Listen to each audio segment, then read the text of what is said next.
メアドを教えてください。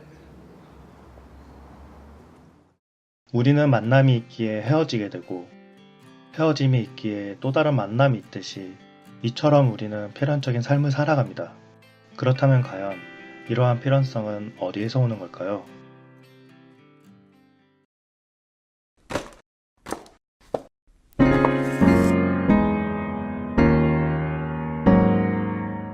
안녕하세요. 뜬금없는 책입니다. 여러분은 신에 대해서 고민해 보신 적 있으신가요? 신이란 무엇인가? 이 질문은 현재까지 풀리지 않는 미스테리 중 하나입니다. 이 문제에 대해 근대 철학자들은 저마다의 답을 내놨습니다.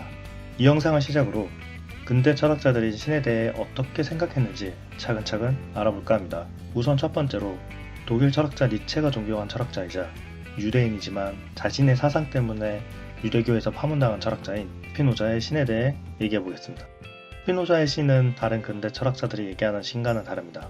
다른 철학자들은 인간의 자유의지는 신의 자유의지에서 왔다고 말하는 것과는 달리 스피노자가 말하는 신은 자유의지가 없습니다.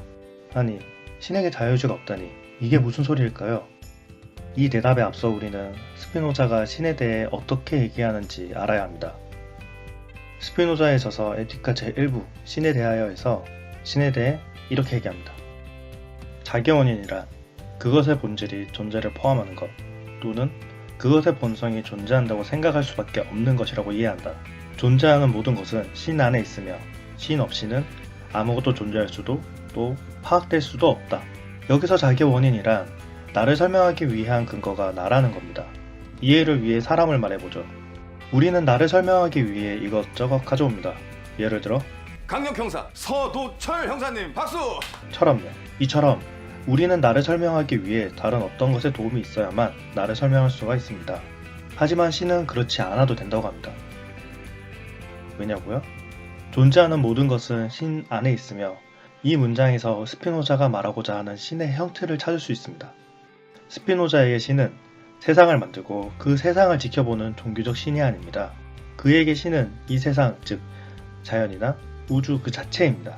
신은 이 세상 자체이기 때문에 신 자신을 설명하기 위해 다른 것에 도움이 필요 없다는 거죠. 다시 말해 모든 것은 신 안에 있고 신은 세계 그 자체이기 때문에 세계 이외의 것이 존재할 수 없으니 외부의 것을 가져올 수도 없습니다. 그럼 이제 우리의 첫 번째 의문인 자유의지가 없는 신에 대해서 얘기해보죠. 신은 오로지 자신의 본성의 법칙에 의거해서만 활동하고 다른 어떠한 것에 의해서도 강요받아 활동하지 않는다. 앞서 신은 이 세계 그 자체라고 했었죠. 그렇다면 만약 신이 세계 그 자체라면 우리들의 몸이 어떠한 법칙에 의해서 작용하는 것처럼 신 또한 어떠한 법칙을 가지고 활동을 하고 있지 않을까? 스피노자가 이처럼 생각했는지는 알 수는 없지만 그는 신에게 어떠한 법칙이 있다고 얘기합니다. 그것은 바로 인용문의 한 구절인 자신의 본성의 법칙이라는 표현을 통해 신의 필연적 법칙을 얘기합니다. 신은 반드시 자신이 만들어 놓은 법칙에 의해서만 활동한다는 것으로 따라서 신에게 자유의지가 없다고 합니다. 만약 신에게 자유의지가 있다고 가정한다면 신은 그때그때 필요에 의해서 필요한 것을 창조하게 될 것이고 그렇게 된다면 신은 완전하지 못한 존재라는 역설적인 현상을 일으킨다고 합니다. 신이 완전하다면 더 이상의 필요성을 느낄 필요가 없습니다. 왜냐하면 필요성은 무언가 부족하다고 생각하기 때문에 발생하는 것이니까요. 그렇기 때문에 완전한 신은 자유의지적 존재가 아닌 필연적 존재입니다. 따라서 우리는 세계이자 우주 자체인 신에 속하기 때문에 스피노자에 따르면 만남과 헤어짐, 헤어짐과 만남이라는 우리의 필연적 삶의 근원은 신의 필연성에서부터 비롯됐다고 합니다. 그렇기 때문에 우리가 자유의지라고 말하는 모든 것도 사실은 신에 의한 필연적 법칙입니다. 신에 대한 영역은 우리가 모르는 것 투성이기 때문에 우리는 스피노자의 말이 맞다, 틀리다 라고 말할 수 없습니다. 스피노자의 필연적 신 어떠신가요?